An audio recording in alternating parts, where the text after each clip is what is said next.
Welcome to Sacrilegious Discourse. I'm husband. And I'm wife. Together, we're reading the Bible for the very first time. We grew up without religion and wanted to know what all the fuss was about. Well, what have we learned so far? That God is a dick, and apparently some people believe in talking donkeys? We're not trying to pass ourselves off as experts. Nope, we're just reading the Bible for the first time and giving our first take reaction. If you'd like to join us in this venture, you might consider starting at episode 1. Otherwise, jump in wherever you like. All right, let's go read the Bible. Yeah, let's get to it. Husband! Wife! Do you know what we're doing today? Well, today is Saturday, which usually means we're doing... Q&A Saturday. That's right. And so what are we Qing and Aing today? Well, we had a few questions from chapters 30 through 34 of Isaiah. Yeah, we did. One of which involved birds. The fucking birds, man. But we're not getting to that till the end. I gotta wait till the fucking... Like, that's the one thing I'm like, what is up with the goddamn birds? Well, we'll get there. What's that? I wish I had it queued up. The birds and the bourgeoisie or whatever. Like, there's some clip about birds and the bourgeoisie who knows? It's trust funny. The birds and the bourgeoisie. That's the one. Yeah. I don't even know what the fuck that's from or what it means, but I heard it once. Yeah, our kid said it once, and I was like, "What the fuck is that?" I'll try to find a clip. And we suck at putting these things in our notes, but I'm gonna do better today. And also, if you're ever looking for a clip that we forgot to put in the notes, please, by all means, call us out on it and let us know. Yeah, we suck sometimes. That's gonna be one of my New Year's resolutions. Do better with clips. Okay, yeah. Show notes. Yeah. Good on you. So, all right. That being said, are you ready to get into this? I sure as fuck am. Let's answer some fucking questions. Okie dokie.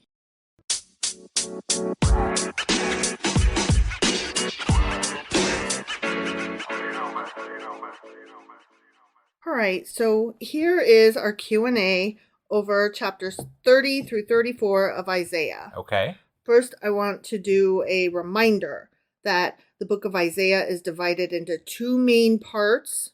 First Isaiah is chapters 1 through 39. Right. So we're still in First Isaiah. Okay. Mm-hmm. Second is that chapters 28 through 35, which these all fall into, are generally grouped together as a collection of poems on Israel and Judah. Okay. Yep. But of those, chapters 30 through 32 specifically deal with Egypt and Assyrians, while placing the Messianic kingdom alongside the downfall of Assyria.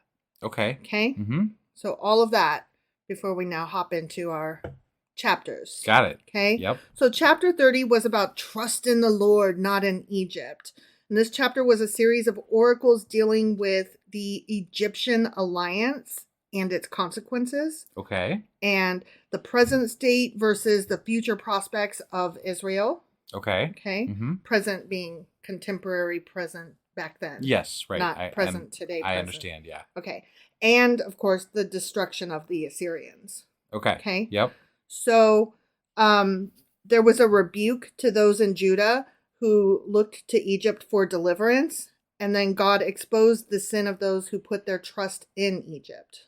Okay? Right. So there was a prophecy that was given at a time when the Assyrian army was attacking Israel and Judah. So Israel and Judah are being attacked by the Assyrian army, and then Isaiah is talking about this prophecy. Yeah. Okay. Yeah. The northern kingdom of Israel would soon be conquered by Assyria, and the people of Israel would be taken into exile.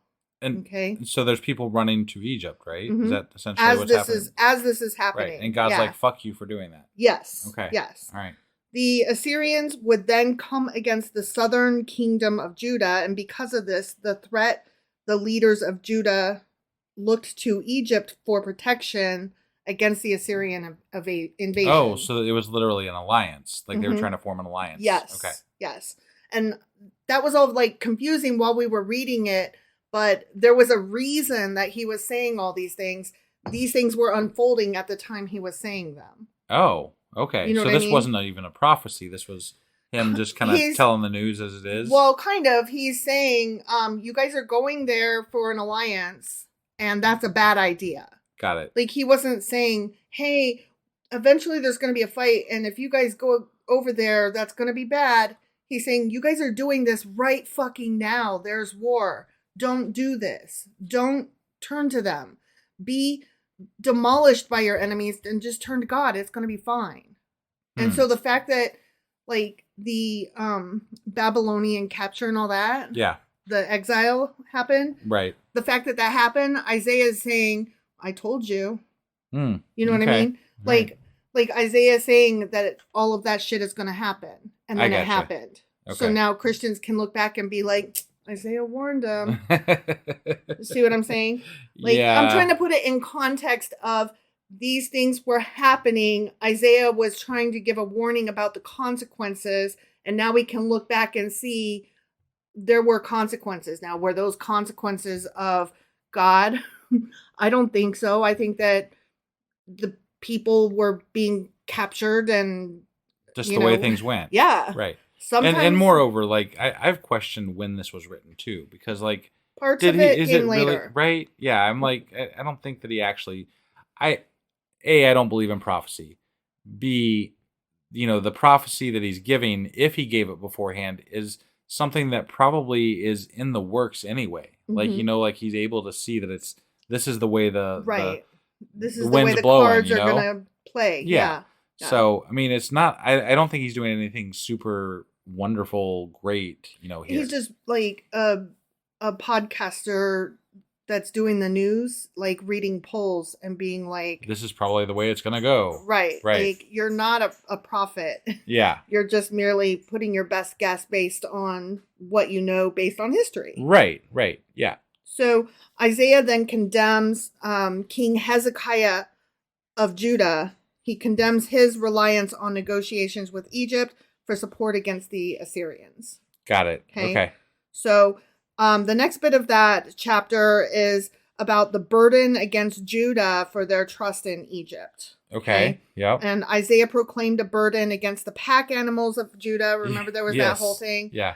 They would be the ones carrying the riches of Judah down to Egypt through the wilderness in a foolish attempt to purchase protection against the Assyrians. Right. So he's like, those poor animals carrying all that gold, that sucks for them. Yeah. Right.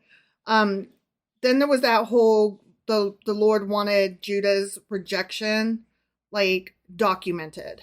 Right. Where they wrote it down on the scroll or whatever. Mm-hmm. Yeah. He wanted Judah's rejection of his message and his messengers to be documented. Right. Judah wanted to hear from the prophets and God's messengers, but they did not want to hear the truth from them. So, like, this was that part where they were like, stop talking your prophecies, your prophets. Yeah. But tell us what we want to hear type thing. Yes. Yeah. But then there was also the fact that a lot of the prophets were drunk, as you pointed out. So, yeah. Like, like, how are you supposed to trust in people who are not trustworthy? And how are you supposed to single out the one person that hypothetically might be telling the truth? Right, yeah. Or might know what he's talking about. Sure. In this hypothetical situation, yes. How are you supposed to single that one person out that is theoretically giving you the good information? Right, exactly. So another way of phrasing this too is that they wanted religion, because they did, like, talk about God and stuff all the time, and they had idols and stuff. So they clearly wanted religion. Right. But they didn't want to actually follow God's laws as they pertain to their day-to-day life. I think, a lot of the gods that they worshiped back then, from my understanding of what we've read in the Bible, just in here, is that they would worship to, like, gods of crops or gods of... They were short-term, not long-term. Like, help me with this one thing. Right. And I'll get... some help. Okay, so the judgment came upon Judah for their trust in Egypt and for their rejection of his message. And then God promised that because Judah trusted in Egypt instead of him, everything would be broken and collapse. Right. Remember, but everything's always broken and collapsed. I know. Like, this is nothing new. Everything's always like, oh my God, they're at war. Are they? Right. Are they? I never saw that. I'm shocked. Right? And then Judah was brought low because of their self-reliance and their rejection of God's message. Okay. It's funny that you call what you call self-reliance, I call asking for help. Right. From their neighbors. Yeah. So then comes the blessing of restoration. Remember, that was like so weird. He's like, you guys suck, but I'm still going to let a few of you Right. live or whatever. Yeah. God promises to bless his people with the desire for purity. The people of Judah kept household idols that they used to worship or honor other gods. Still and always. And God promised a day when they will defile those images and throw them away as, quote, unclean things. I would have loved to have seen that day if it actually happened. Like just a bunch of people just like, get these things out of here. Right? Fucking goddamn idols. Well, I wanted to go back over unclean things. Yeah. Because the literal Hebrew for unclean thing is menstrual cloth. And do you remember us talking about that? Yes, I do. The translation that we read used that term. It did. But it doesn't, not every interpretation uses that term. Right. Okay. The people of God would come to hate their idols so much, is what is supposed to be believed, that they would throw them away as readily as they would throw away a used menstrual cloth. Got it. Okay. Interestingly, the King James Version and the New International Version both translate these words as menstrual cloth, but the New King James Version uses the euphemistic unclean thing. Oh. Which I found interesting. Yeah. So we are not reading the King James Version. No. But it does use menstrual cloth as well does the King James Version. Got it. Okay. Right? Yeah. That's weird. Right. But the New King James Version does not. Right. I don't know what to think about that. Yeah, I don't know either. There's a shit ton of translations out there, and they all translate it differently. Yes, and we will get into that when we come to answer your birds. Oh, okay. Yeah. Yeah. So I just want to plant that seed for you and keep you interested to the end. Okay. Okay. So then the Lord places a judgment on Assyria and talks about how he promises his people will have gladness in the day of judgment. Okay. And that's where we talk about Tophet a little bit. Do you remember Tophet? Yes. Okay, it was a place in the Valley of Hinnom, just outside of Jerusalem's walls. And the Valley of Hinnom served as Jerusalem's garbage dump, and the combination of disgusting rubbish and smoldering fires made it a picture of hell. Right. The Hebrew word for hell, Gehenna, comes from the word for the Valley of Hinnom. Therefore, God says he has a special place in hell for the Assyrian king. Right. That's what he meant when he said that. I mean, according to people who translate this to then later fit what hell was in the Old Testament. Sure. Right. Now, Tophet is a location in Jerusalem in the Valley of Hinnom where worshipers engaged in a ritual involving passing a child through the fire. Whoa. Which was equivalent, of course, to child sacrifice. Oh, so it didn't exactly pass through, it passed on to. Passed in. Yeah. Okay. They were like... That's terrible. Yes. Yeah. Yes. Traditionally, the sacrifices have been ascribed to a god named Molech. Oh. We've talked about Molech before, yeah. The Bible condemns and forbids these sacrifices, and the Tophet is eventually destroyed by King Josiah. Remember all that? No, I don't remember that bit. King Josiah got rid of all of the child sacrificing. Oh. He was he didn't stop that. Did he destroy the pit of fire? Or I don't know. He just got rid of the child sacrifice stuff. I think he got rid of the child sacrifice stuff and condemned child sacrifices. Got it. Is this the same way that idols were gotten rid of, or no? I think he did a pretty good job. If I recall us reading that stuff, the idols might have remained, but the child sacrifice went right out. But the trash heap surrounding Jerusalem still smelled of a lot of that. Right. It would have the Valley of Hinnom still would have smelled of burnt flesh. Right. And so would still be the image of hell. Sure. So although mentions by the prophets Jeremiah, Ezekiel, and Isaiah suggest that the practices associated with the Tophet may have persisted. Oh. So there's that too. Yeah. Maybe not. But I don't know. We are going to read Jeremiah and Ezekiel. Mm-hmm. Those are the next several books that we're going to be reading, so we'll see what they have to say about it. Sure. But most scholars agree that the ritual performed at the Tophet was definitely child sacrifice, and they connect it to similar episodes throughout the Bible and recorded in Phoenicia, whose inhabitants were referred to as Canaanites in the Bible, and Carthage by Hellenistic sources. Okay. So these things definitely happened. People Right. were definitely doing child sacrifice. Yeah, that's horrible. Now, there is disagreement about whether the sacrifices were offered to a god named Molech. Uh-huh. That's what a lot of people think. Right. But that may have just been like a catch-all phrase. Sure. Based on Phoenician and Carthaginian inscriptions, a growing number of scholars believe that the word Moloch refers to the type of sacrifice rather than a deity. Oh, okay. So that's interesting. That is interesting. Kind of like when you talk about capital G God versus lowercase God. Right. Or Baal versus Baal. Right. You know? Yeah. There's these, the Lord versus the word master versus the word God. Yeah. You know? What exactly are we talking about here? Kind of depends on the context and dialect even. Sure.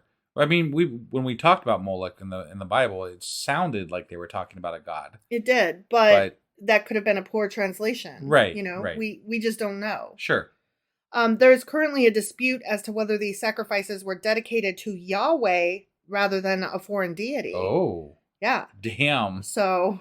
Well, and that could go back to, I know we did some reading about different sects of Judaism and stuff too. Early Judaism, where they felt like they were honoring Judah or Yahweh. Right.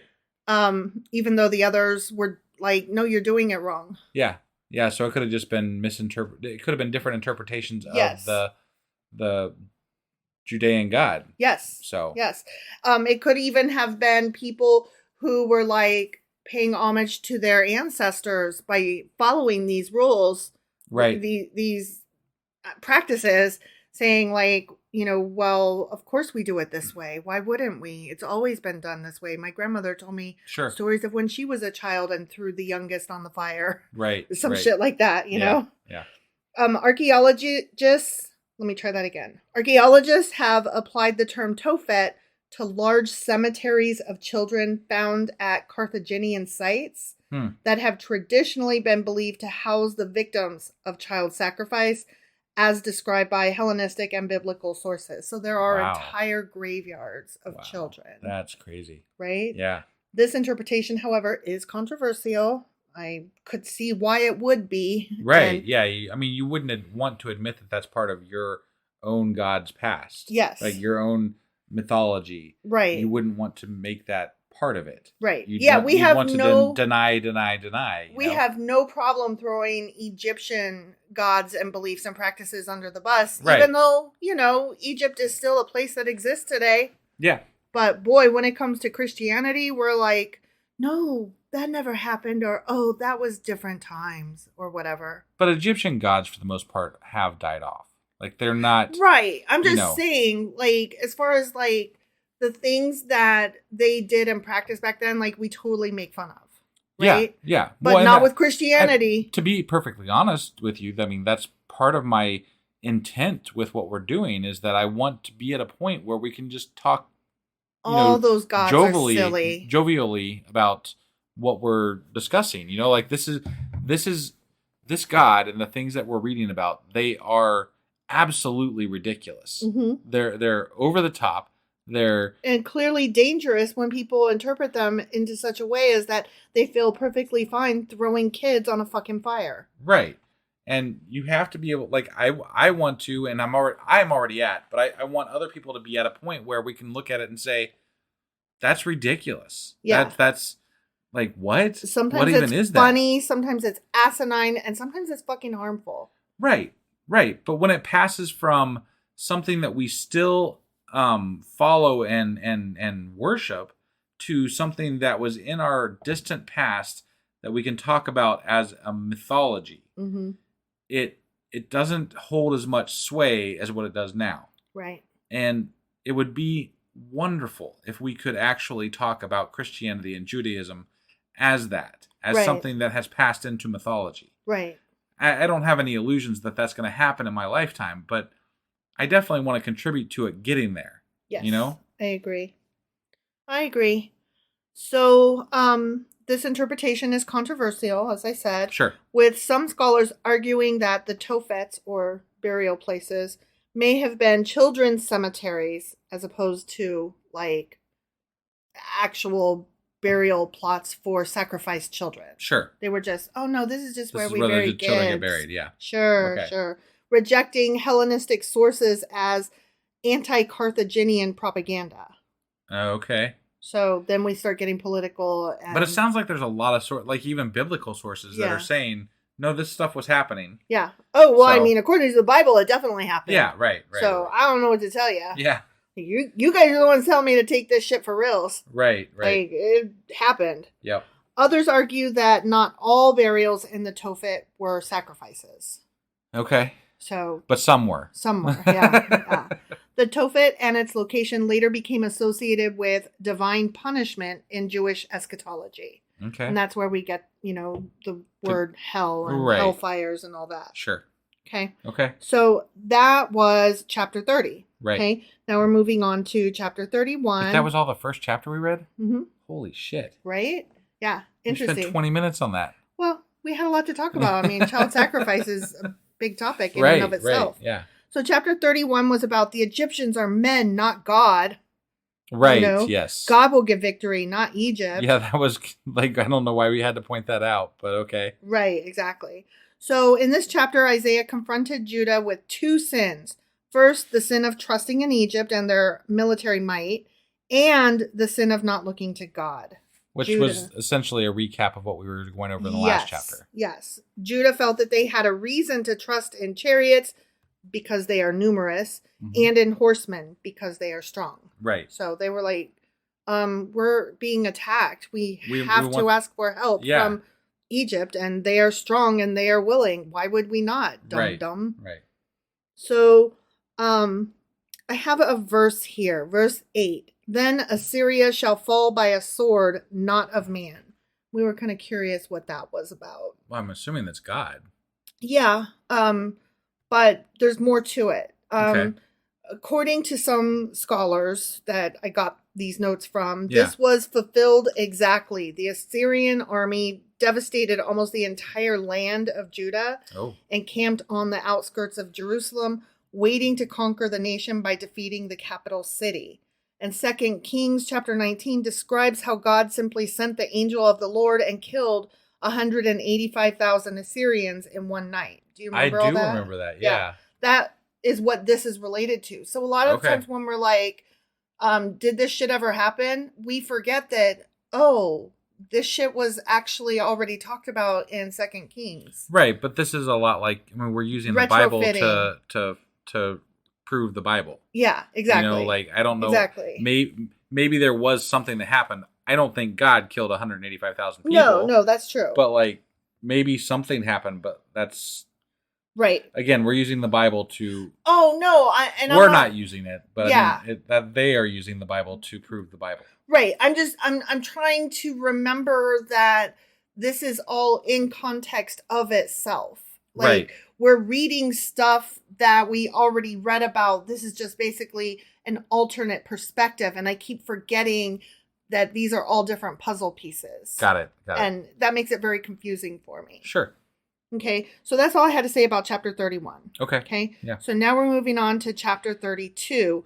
Unlike the previous chapters, this chapter makes no reference to the overthrow of the Assyrians. Right. Okay. So this is about the righteous king, the kingdom of righteousness, blessings coming from the king. Yeah, this was a pretty peaceful, good sounding chapter, wasn't it?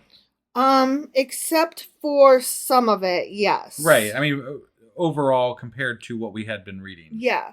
In the aftermath of Jerusalem's deliverance, a king comes and they talk about the blessings of the restoration from the king and the blessings of righteousness and integrity from the king. Right. And then there was a call to prepare for the coming of the Spirit. Yeah. And then the last half of that chapter was a warning to the women of Jerusalem. Right. So that's why I was like, Yeah, okay, that was not good. That was not good. Yeah. Yeah, this threatening oration that Isaiah made is linked to other oracles of the return from exile. So we will be reading about other prophets in the coming chapters. And these are all linked to that. So we'll read more about. You mean in the coming books? Yeah, I said chapters and I meant books. I'm sorry. Right. Yeah. So we will be reading more about how men like to tell women to shut up. Yeah. So that's very exciting. In the name of God, though. Affectionately, shut the fuck up. Yeah. It's not me telling you that. It's a funny story. I was watching a short on some social media site somewhere, and there was this pastor on there telling how he was talking about how there's only one spot specifically in, I think it was Timothy or something like that, where they specifically say that women can't be, pastors, preachers, whatever the fuck they are, right? Mm-hmm. But he's like, but in other places it says that anybody can be that. So it's just, he was talking specifically about this one thing, and there was these people that were doing this other thing, and blah blah blah, and like excusing it all. But I'm like, he's excusing it by taking this one thing and saying that it was about something else, right? Mm-hmm. But he's also forgetting that the entire Bible is filled with all this anti-woman sentiment. Totally agree. But there is a question among different Protestant sects as to whether or not women can be in leadership positions. Right. And so I appreciate what he was saying is basically, yes, they can, because when the Bible tells women you can't do that, whatever he was quoting and referring to is the only place, and it was directed at those specific women. No, I'm all for them having power in those groups. I guess I'm railing against the idea that women, like, I struggle with how a woman could read the Bible and be like, I'm okay with any of this. No, totally agree with you. And I see what you're saying, where you're like, how nice of you to find like one spot that you can defend of goodness.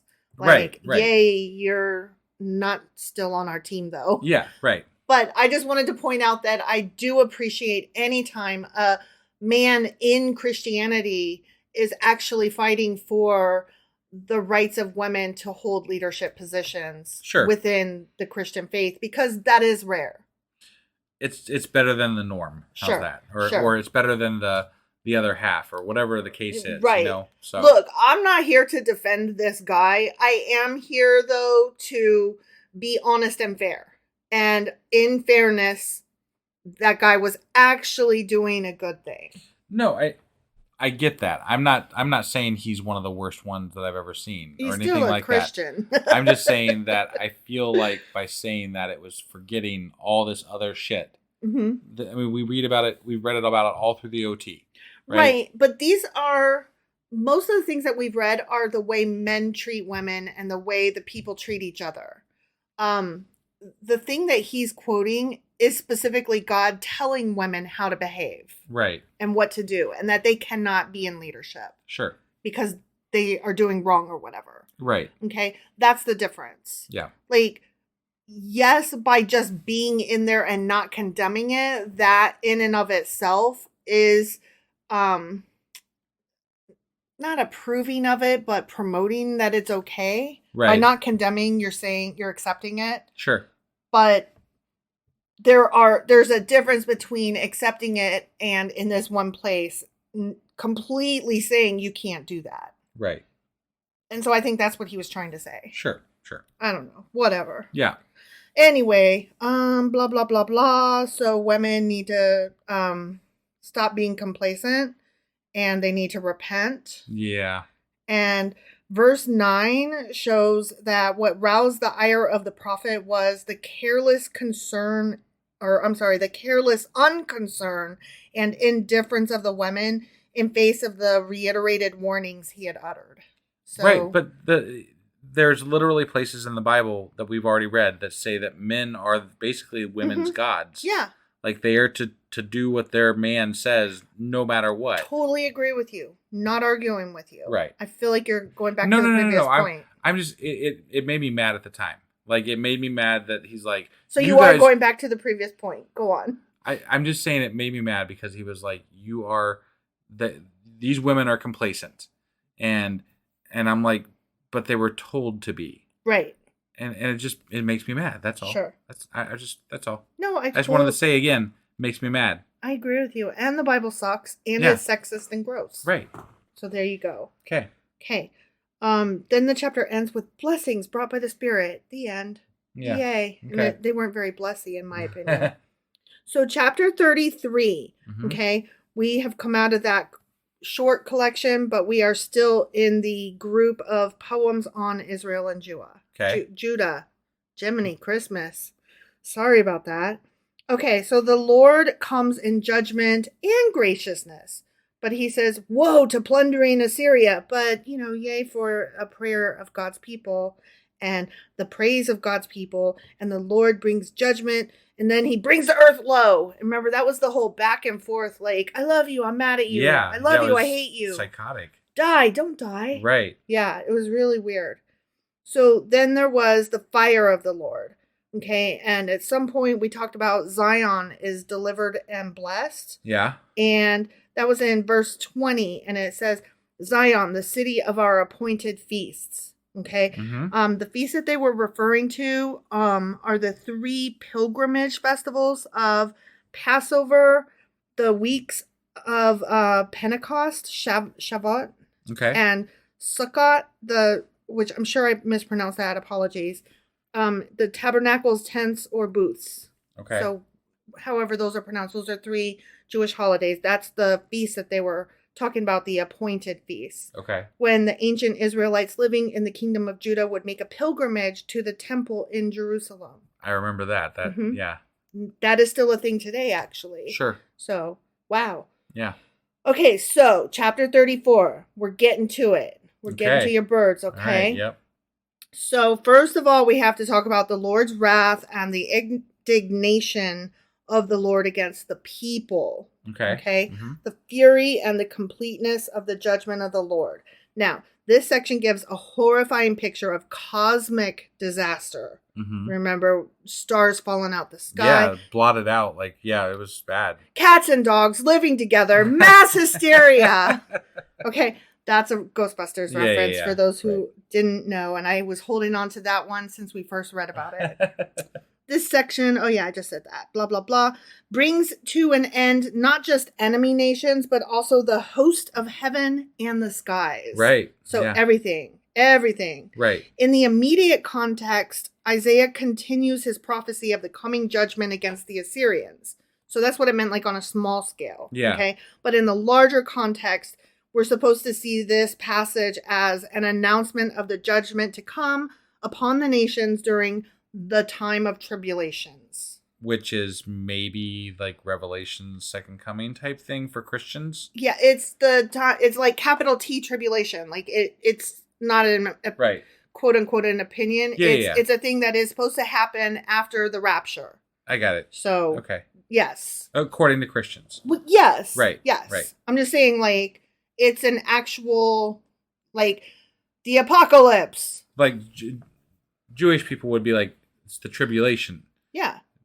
And then Christian people would be that's, the thing that happens after Revelation. After the rapture. After the rapture, yeah. Yeah. They don't say the revelation is happening. They say the rapture and then 7 years of tribulation and then the second coming. Okay. All right. Okay. Yep. So that's the way it works. I got it. Okay. And so every time there's somebody that Democrats and liberals love, they're oh my God, it's the Antichrist, because whenever the Antichrist comes, it's somebody who's supposed to join all the nations and the mark of the beast and, all of that shit. Sure. And that, is supposed to be a harbinger of the rapture. Got it. So they're oh my God, that's bad, but still good, though. But bad, but good. But what I'm getting at, the rapture is specifically New Testament, though, right? Am I wrong about that, or am I right about that? I think that's in Revelation. Right, so that's New Testament. I think so, yeah. Question mark? Yeah. That's what I was saying. So, Jewish people wouldn't be talking about the rapture or the tribulation, but they would be talking about the time of Gog and Magog. I thought you just said that this is the tribulation. Oh, they are talking about the tribulation. Right. My bad. Yeah. No, you're right. I'm sorry. Yes. All right. Sorry. Sorry. I was getting confused here. I get them confused because of the Jewish versus Christianity, how they're different religions, but they come from the same source. I was trying to keep them separate somewhat. I'm okay, this is that and that's that. Sorry. That's yes. This, Yes, you are correct. Okay. Yes. So, Christianity, rapture. Yes. Judaism. And Christianity. Tribulation. Yes. Okay. Just making sure. Got it? Yeah. And then after that is the time hereafter or something, the great thereafter. Okay. I forget what the Jewish people call it. Got it. Okay. The world to come. Something else. The world to come. There's more over there. That's what they call it. The world to come. Got it. Okay? Yep. Okay. Sorry. So then we talk about the great bloodshed of the judgment of the Lord. And that's where it starts getting real nasty. Yeah, where the people are stinking because they're dead and all that kind of shit. And the blood. And there was blood and blood and blood. Right. Yeah. So starting at verse 5, the judgment is specifically for Edom, who, according to the tradition way back in Genesis chapter 25, should have been with Israel as brothers. Right. But they end up having a huge bitter hatred with one another. Got it. And they're like, Edom is super happy anytime Judah or Israel gets it. Sure. Okay. They're like, ha ha. Okay. The Edomites were near neighbors to Israel and often bitter rivals. The Edomites rejoiced. Oh, here, see, the same what I said. They rejoiced whenever the people of Judah or Israel were afflicted. So Isaiah focuses on the judgment that will come against Edom, using them as a single example of the large judgment that will come upon all the nations. Got it. So he's like, you were supposed to be friends with them. Let me tell you what happens to enemies of these guys. This is just going to be a taste of what comes in the end. Yeah. Right? Yes. Okay. So in associating God's judgment with the bloody image of sacrifice, Isaiah is saying that this is payment for the penalty of sin. Okay. So it was like a huge body sacrifice, like a payment. You know what I mean? Yeah. Like child sacrifice, only instead it's like the entire fucking village or town or world. Right. So each sacrificial victim paid the price for the sin of the one bringing the sacrifice. It can be viewed as an imperfect, incomplete payment, but it will be a payment of some kind at least. Okay. That's the way that's supposed to be looked at. And I'm like, gross. Right. Okay, so wild oxen were mentioned in that. Yeah. Wild oxen is the preferred translation, but the King James Version translates it as unicorns. Really? Yes. What? They were sacrificing unicorns? No, wild oxen were not used in the sacrifices. Possibly, therefore, Isaiah is using animal metaphors for the important people and leaders of Edom. Okay. Oh, I see. Yeah. Okay. You get it? That makes some sense. Yeah. Right? Interesting. That would actually make a lot more sense as to why they would have used unicorns, because then you're like, that doesn't exist. Why would they? It makes you stop and think at least, right? Yeah. So, King James Bible kept it in. Everybody else was like, unicorns don't exist. That's silly. But again, if you're trying to go for a metaphor, that's that was actually a decent one. Yeah. That was a decent one. Right. Yeah. So moving on into verse 8, we start talking about how the land is made desolate. Yeah. And it's going to be inhabited only by animals of the wilderness. Right. That's how bad it is. Yeah. Okay. So I'm going to read two different versions of verse 11. Okay. There's the one that we read. The desert owl and screech owl will possess it. The gray owl and the raven will nest there. Right. Okay. This is how it reads in other translations. But the pelican and the porcupine shall possess it. What the fuck? Also, the owl and the raven shall dwell in it. Okay. So ours were all owls. Yeah. Okay. The other one is the King James Version and just other normal translate. Like, that's not a weird translation. Okay. So it's either all owls or it's a few owls, but also ravens, pelicans, and porcupines. I see. Okay. Okay.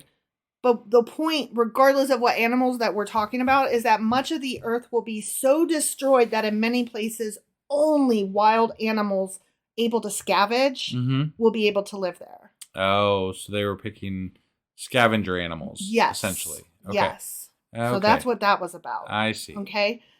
Now, moving on to verse 14. And this is where your birds come in. But I'm not quite there yet because that's in 14b, the second part of that verse. Okay. Okay. So we're starting with 14a, the first part of verse 14. All right. Desert creatures will meet with hyenas and wild goats will bleat to each other. Do you remember that? Yes. Okay. The King James Version translates wild goat as satyr, which was a mythical demonic creature. Right. So you know what a satyr is, right? Yeah. Like It's we're like thinking half man, half goat type Mr. deal, right? Tumnus from like Right. the Lion, the Witch, and the Wardrobe. Right. And I think I commented at the time that the imagery of the goat and the area is very devilish, like, you know, Satan like, type, scapegoat kind of, yeah, hearkening back to that. For sure. The Hebrew word here is sair, S-A-I-R, which as an adjective means hairy, and that harkens back to Genesis chapter 27, and as a noun refers to a male goat, as referred to in Genesis chapter 37 and Leviticus chapter 4. It is possible that Isaiah meant that wild goats would inhabit the desolate regions of Edom, or he may have meant that it will be the haunt of demonic spirits. Okay. I mean, that with the unicorns and also with the Lilith reference, let us not forget. Right. Kind of makes me think I think he was maybe talking about demons. Right, yeah. No, I mean, that's how I kind of took it. So, So okay, verse 14b. And also we're not quite at your birds yet, okay? Now we're getting into Lilith, okay? Also, the night creature shall rest there and find for herself a place of rest. Herself. Got yes. it. Okay. Night creature, also screech owl, translated from Hebrew as Lilith, the feminine form of the word night, on the basis of an apparent Akkadian cognate, which used the term as the name of a demon. Okay. Later Jewish legends also identified Lilith as a demon. Right. Old Jewish superstitions make Lilith a person who was a beautiful demon of the night and who seduced men and killed children. It is possible that Isaiah used the term to describe the demonic habitation of Edom after God's judgment. And that's what I tend to think he was going for. Otherwise, he's used 3 different terms that at least have that double meaning. He's trying to paint that image, if not say specifically, they're going to be demons. Right. He wants you to understand it's going to be hell on earth. Yeah, that's what it seems like to me. Yeah. Just to reiterate, if we have anybody new that hopped on today, and today's your very first episode ever, we did cover Lilith in one of our earlier episodes. So highly recommend that you go give that a listen if you're interested in that topic. It was a pretty good one. Yeah. Okay. So now we get into your birds. Okay. I'm going to read 2 different versions of the verse again. Okay. Okay. The one that we read said, "The owl will nest there and lay eggs. She will hatch them and care for her young under the shadow of her wings. There also the falcons will gather, each with its mate." Right. Okay. Yep. Now here is the other very common translation. "There the arrow snake shall make her nest and lay eggs and hatch and gather them under her shadow. There also shall the hawks be gathered, everyone with her mate." So it was less about like birds, like having nests and mating and hatching eggs. And I kind of like the version that we didn't read. Yeah. Because we've got the snake and the hawk. Right. Again, scavengery desert creatures. Sure. Right? I'm less about the owl, unless you're specifically trying to say, screech owl, Lilith, demon, seductress, vampire. Right. You know? Yeah. So it was less about the birds and more about just scavengery animals will be the only thing that can live here. And when they hatch their eggs, they will hold them close because other things are scavenging too. Yes. Right. Exactly. Got it. Exactly. So that was our Q&A for Isaiah chapters 30 through 34. Yep. All right. So that means that we will be back tomorrow with Sacrilegious Book Club. And then I will get our weekly wrap up out. Mm-hmm. Wow. And then we will be back on Monday with Isaiah chapter 35. All right. We'll see you guys then. Bye.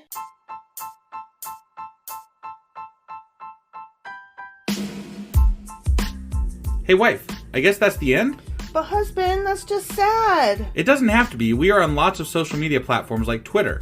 Our handle there is sacrilegious_D. For D's nuts. Oh my God. Stop doing that. Anyway, we're also on Facebook, Instagram, and Pinterest. There's a link to all of our social media sites at our website. Ooh, we have a website? Yeah, it's sacrilegiousdiscourse.com, where you can also find a link to our merch shop. We have a merch shop? Yep, we have podcast-themed clothing, mugs, notebooks, and more, as well as an atheist and science-themed products. Wow, our fans should really go check that out right now. Definitely. They can get in touch with us by sending an email to sacrilegiousdiscourse@gmail.com. But before they do that, we could really use some help. Oh yeah? With what? Well, it's not free running the podcast, and we need some financial support in order to get better equipment, which will free up time so we can concentrate on our podcast and our fans. Okay, so what should they do? Head over to patreon.com/sacrilegiousdiscourse and sign up as a contributor on our podcast. Supporters there receive additional bi-weekly episodes that we record just for our Patreon members for as little as $2 a month. Also, we'd really appreciate it if you would like and subscribe on whatever platform you're using. And Apple Podcast reviews help us out tremendously. Like and subscribe. Leave an Apple review. Join us on Twitter. Support us on Patreon. That's a lot of instructions. Don't forget to say thanks. Thanks. Okay, bye.